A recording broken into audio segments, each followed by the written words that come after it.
జై Srimannarayana. Happy home good life మిత్రులకు, శ్రేయోభిలాషులకు స్వాగతం, సుస్వాగతం.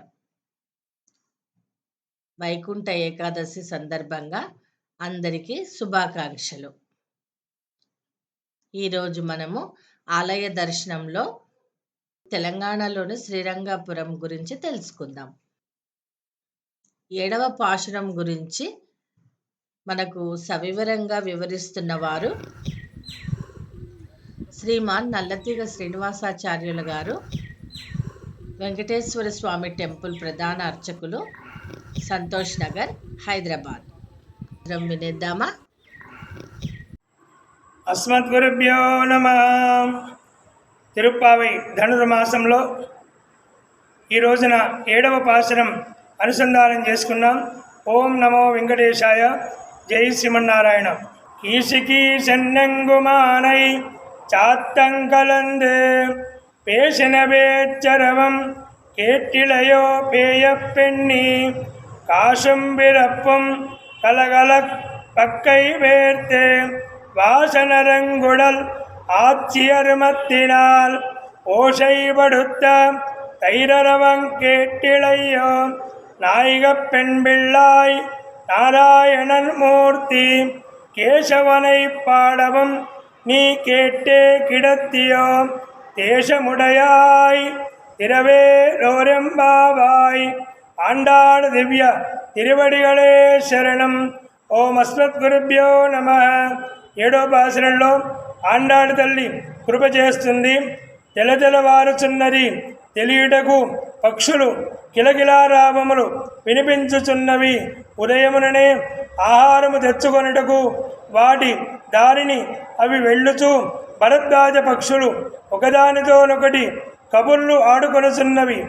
చల్లచిలికే భామలు మెడలోని మంగళసూత్రములు, చేతికి ఉన్న గాజులు చక్కగా ధ్వనించుచున్నవి. ఓ గోపకన్య, నీకిది భావ్యంకారు వినిపించుటలేదా? త్వరగా లేచి రమ్ము. ధనుర్మాస స్నానమునకు మనమందరం వెళ్ళవలను కదా. అంతేకాదు, కేశియను భయంకర రాక్షసుణ్ణి సంహరించిన ఆ మహావిష్ణువు అవతారమైన శ్రీకృష్ణుని గురించి శ్రావ్యముగా గానము చేయుచు నీ ముంగిట నిలిచినాము కదా. ఆ గానమైన నీ చెవికి వినిపించుటలేదా? మాకెల్లరకు నాయకురాలిగా నుండి మమ్ములను ఆ పరమాత్ముని పూజకు తీసుకొని వెళ్ళవలసిన నీవే ఇటుల ఇంకను నిద్రమత్తులో జోగుచూ పడుకున్నచో ఎలా చెప్పు? ఇకపైన త్వరగా లేచి తలుపు తీయము, మాతో చేరము. మన వ్రతము పూర్తి అయ్యి మన కోరికలు కూడా నెరవేరనని చెప్పేసి ఈ రోజున మరొక గోపికను లేపుతున్నారు మన ఆండాళ్ తల్లి. ఓం నమో వెంకటేశాయ. జై శ్రీమన్నారాయణ. ఈరోజు మనం ఆలయ దర్శనంలో శ్రీ రంగనాయక స్వామి టెంపుల్ తెలుసుకుంటున్నాం.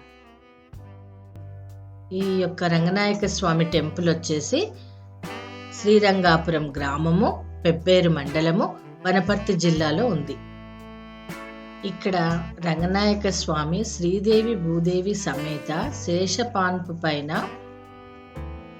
శయనించిన రంగనాథ స్వామి ఉన్నారు. సువిశాలమైన ఈ గుడి 10 ఎకరాల విస్తీర్ణంతో ఉండి 3 వైపులా రంగ సముద్రం ఉండి చాలా ఆహ్లాదంగా, అందంగా కనిపిస్తుంది. చుట్టుపక్కల గ్రామాల నుంచి పర్వదినాలలో, ముఖ్యంగా వైకుంఠ ఏకాదశి లాంటి రోజులలో 4,000 మంది వస్తూ ఉంటారు. ఇక టెంపుల్ గోపురము 60 అడుగుల ఎత్తులో ఉంది. 7 వరుసల అంతస్తులు కలిగిన ఈ రాజగోపురంలో రామాయణ వృత్తాంతాన్ని చెక్కబడింది. ఇంకా వివిధ దేవతల రూపాలను కూడా రాజగోపురం చుట్టూ చెక్కబడింది. గర్భాలయంలో స్వామి శ్రీదేవి భూదేవి సమేతుడై శేషపాన్పు పైన శయనించి కనిపిస్తారు. స్థల పురాణం ఇలా చెప్తారు. వనపర్తి సంస్థానధీశులైన బహిర్ గోపాలరావు గారు తీర్థయాత్రలకు వెళ్ళి వస్తారు. ఆయన స్వప్నంలో రంగనాథ స్వామి దర్శనమిచ్చి తనకు ఆలయం నిర్మించమని చెప్తారు. తరువాత తానొక గ్రద్దను పంపుతున్నానని, ఆ యొక్క గ్రద్ద మార్గం చూపుతుందని, అది ఎక్కడైతే అంతర్ధానం అవుతుందో అక్కడ ఆలయం నిర్మించమని చెప్తారు. గోపాలరావు గారు చూసిన గ్రద్దను వెంబడిస్తారు. అది కొరవిపాడు గ్రామం దగ్గర అంతర్ధానం అవుతుంది. అప్పుడు అక్కడ ఆలయం నిర్మించడం జరుగుతుంది. ఆ ఆలయం నిర్మించిన తర్వాత ఆ యొక్క కొరవిపాడు గ్రామానికి శ్రీరంగాపురం అనే పేరు వస్తుంది.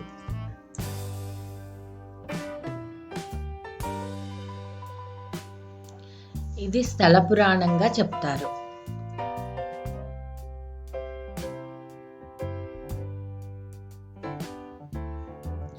అడిగిన వెంటనే మాకు ఈ యొక్క శ్రీరంగాపురం నుంచి ఫొటోస్, వీడియోస్ షేర్ చేసిన ప్రధాన అర్చకులైనటువంటి శ్రీమాన్ విష్ణు గారికి ప్రత్యేక ధన్యవాదాలు. మరొక ఆలయంతో మీ ముందుంటాను. శ్రీరంగంలో వెలసిన రంగనాయక, గోదాదేవి వచ్చెను చూడవేమయ్యా.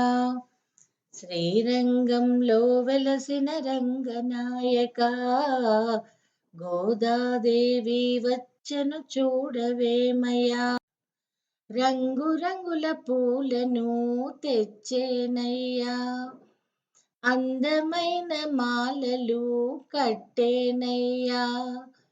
రంగురంగుల మాలలు తెచ్చేనయ్యా, గోదామాలలను కట్టేనయ్యా. ఆ మాలను కొప్పున ధరించను, ఆ మాలను కొప్పున ధరించెను. ఆ మాలనే స్వామికి ఇష్టమాయెను. శ్రీరంగంలో వెలసిన రంగనాయక, గోదాదేవి వచ్చెను చూడవేమయ్యా. శ్రీరంగంలో వెలసిన రంగనాయక, గోదాదేవి వచ్చెను చూడవేమయ్యా. పాశురం విన్నాము, అలాగే శ్రీరంగాపురం ఆలయం సందర్శించాము, మంగళహారతి విన్నాము. తిరిగి రేపు 8వ పాశురంలో కలుద్దాం. లైక్ చేయండి, కామెంట్ ఇవ్వండి, సబ్స్క్రైబ్ అవ్వండి. జై శ్రీమన్నారాయణ.